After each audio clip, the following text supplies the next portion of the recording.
ہر سیاستدان کا سیاسی طرز عمل مختلف ہوتا ہے.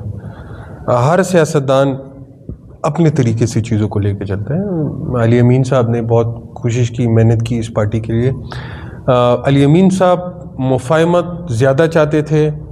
سہیل آفریدی صاحب خان صاحب کے ڈائریکشن سے یہ چاہتے ہیں کہ ہم برابری کی بنیاد پہ مفاہمت کریں. علی امین صاحب خان صاحب سے ملنے کے لیے مفاہمت کرتے تھے. سہیل آفریدی صاحب خان صاحب کی ڈائریکشن کے بغیر مفاہمت نہیں کر رہے. سہیل آفریدی صاحب مفاہمت سے انکاری نہیں ہے، وہ صرف یہ چاہتے ہیں کہ میرا ڈیو رائٹ ہے، میں اپنے لیڈر سے ملوں. ہاں میرا لیڈر مجھے کہے کہ مفاہمت کرو، سو بسم اللہ، میں آپ کے پاس آ کے مفاہمت کر رہا ہوں.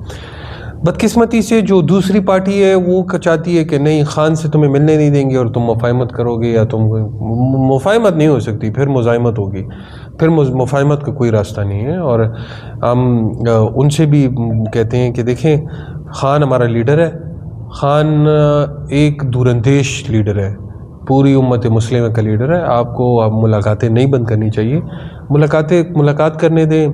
سہیل آفریدی پازیٹیو رول ادا کریں گے انشاءاللہ.